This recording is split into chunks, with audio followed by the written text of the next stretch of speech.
welcome to the Hub for Show, where you can get ideas to help you grow your eco-conscious business. And today I'm joined by Rebecca Rolf from Give Two Figs, and we're talking about planting a community and growing a business. So welcome, Becky. Great to have you on the show. Hello, thank you for having me. It's great to be here. Oh, excellent. So Give Two Figs support families and local communities learning how to grow their own fruits and veg. And they also sell some beautiful artwork, so do check it out. I'll post the links in.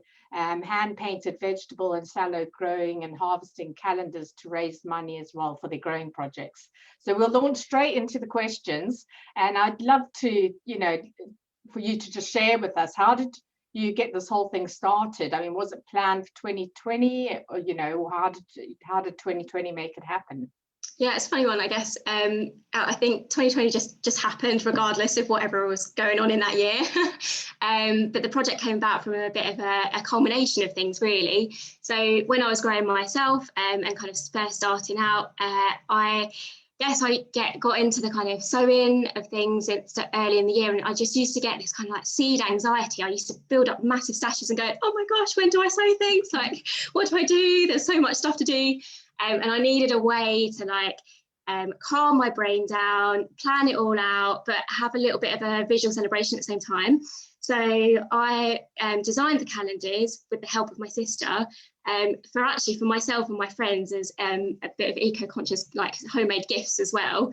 And then when I got my sister involved, the finished product I was so happy with it, and it was so beautiful that I was thinking, I just can't keep this just to ourselves. So we came up with the finished products that you can see and that are on sale. And then we're like, right, we've got a product. We know we can sell this.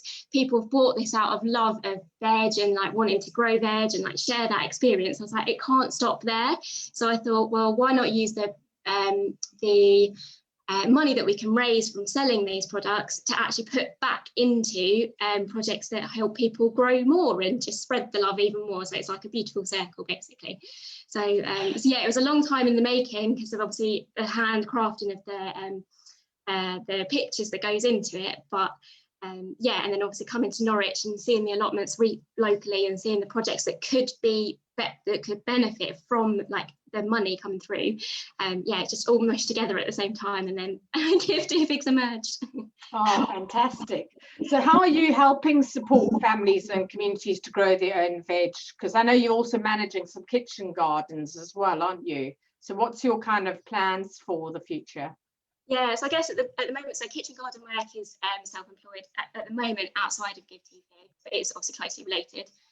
Give Two Figs is very simple in its structure in terms of it sells the calendars to raise money literally for, say, there's one project at the moment that we're doing on our local allotments. There was unused space. It needed some funding for things like fences to be put in, some soil for the new beds, for tools, bits and pieces like that. Other things we've funded are things like event open days, just materials and bits and pieces like that. So at the moment, it's very simple. The products are sold and the money goes into just materials, basically, for things like that. But going forwards, so many ideas that I've got, and I've kind of got to contain them in logical bits. But I'd love to be able to grow our product range, grow our sales from those as well, so that we can get a regular income, to then host regular workshops so that people can come in and drop in for different sessions, whether they're experienced, whether they're just starting out in their journey, but to have that one-on-one contact in a nice group setting, that'd be lovely. I'm conscious that we sell across the UK, so I'd like to expand the kind of impact slightly wider in a kind of sustainable way. So I'd quite like to do online videos, just really short videos aimed at younger families, just to kind of entice and encourage inspiration of how to kind of get started and bits and pieces. And then on the, so they'd be quite in the short, long term, and then in the longer term, larger projects. So I'd really like to get involved in larger bids for community kitchen gardens in different areas. So look for bigger funding to start the kitchen gardens up in different locations, and then use Give to Figs money that comes in to actually support that space and get apprentices in, learning about that process, but actually to help with the maintenance of that space going onwards. So it's kind of like almost like the cycle of the calendars into the projects at the moment. Again, it's like you'll start something, but you'll also kind of maintain that journey throughout. So it's a full circle, isn't it? So big plans, and I love that whole idea of kind of teaching people, getting workshops involved.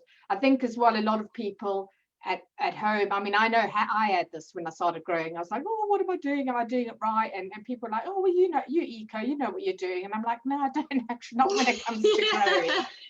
When do you put something out when, and how do you protect it, and what do you grow with what, and sort of it's a lot of work and that goes into it, and sort of researching it. So I think that can be really beneficial, and I think a lot of people who are at home as well, during lockdown, there's that sort of anxiety, and your confidence gets knocked a bit as well. So I think something like those regular videos or workshops will really kind of help boost people's confidence to get growing at home. Definitely, I hope so. Yeah, I think that's amazing. So why is it important then that people sort of learn to grow? What do you see as the benefits of that? There's so many, as I'm sure many people listening to this can relate to. And rather than just kind of list out a few benefits, I think it might be nice to actually talk about my experience, and maybe people can relate to that as well. So when I first started growing, there was a lot of things that were going on in my life. I had no idea what I was doing, but just having that outside space made me stop with myself and with my thoughts, and really actually connect to nature in a way that I hadn't really before. Like, I used to go and take myself outside like of my kind of local surroundings if I wanted to go out to nature. So I'd go out to the Peak Districts, or go further afield and like parks, and go like venture quite far. But this, like, growing actually makes you on your own doorstep, or on your windowsills, or in your gardens, or like allotment, local community space. Just stop, take that moment, like think about what your mind is thinking, and connect to the plants. I know there was a workshop or like a session that you did with a lady who actually was talking to the plants and using those, which was amazing. So it's very similar, where you're kind of getting grounded with that life in the soil and the life in the plants. So my mental health at the time, I think without that support that I had just from being outdoors in that growing space, I think I would have been a bit lost. So mental health is a huge thing. The connections and the social side of it is just incredible. Even if you are growing at home and you don't have maybe a society of like an allotment kind of family almost, because people there do, I find with mine, just they become your really good friends and close people. It just gets you talking, it opens up conversations, it opens up so many different more connections. And I guess from there's the health side of it, and obviously you're moving, it can be quite physical, especially later on in the cycle, as you're probably aware of. And when you're looking after the soil and the plants yourselves, you know exactly what's going on in those plants. Like, you can remove the chemicals, and you can remove anything else that might be coming into the contact with those plants, because you are consuming these plants. It is such a direct relationship that the health side in actually making sure that you're eating healthy food is brilliant as well. So then the list goes on, and I can just they're just a few of the ones I think are key for myself. Yeah, definitely. I think that's sort of that thing. And I mean, just watching something grow, it's so exciting, isn't it? And then being able to reap the benefits, and go out into your garden and pick a tomato or bean off, and just go, oh, I'm cooking that, and that's been grown in my garden. It's amazing. And I mean, lots of viewers who are watching the show, I mean, they'll be working from home. Some people are already really into growing. Some people just need a few tips.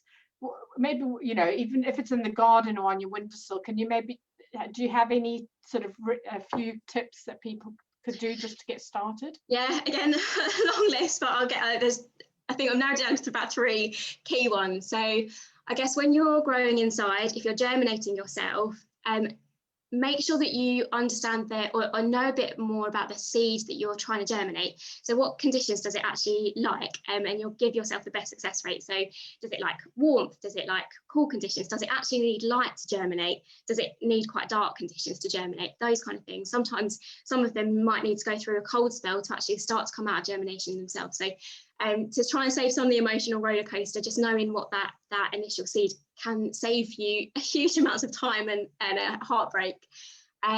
Little and often is also a really good tip that I find, just to kind of fit in just tiny little tasks, enjoying those tasks, rather than kind of leaving them to bigger things and it feels a bit overwhelming. Sometimes just doing a little bit here and there, and especially weeding. Sometimes weeds are welcome, obviously, but yeah, the little and often I think is a really good one. And trying not to set too many ambitions.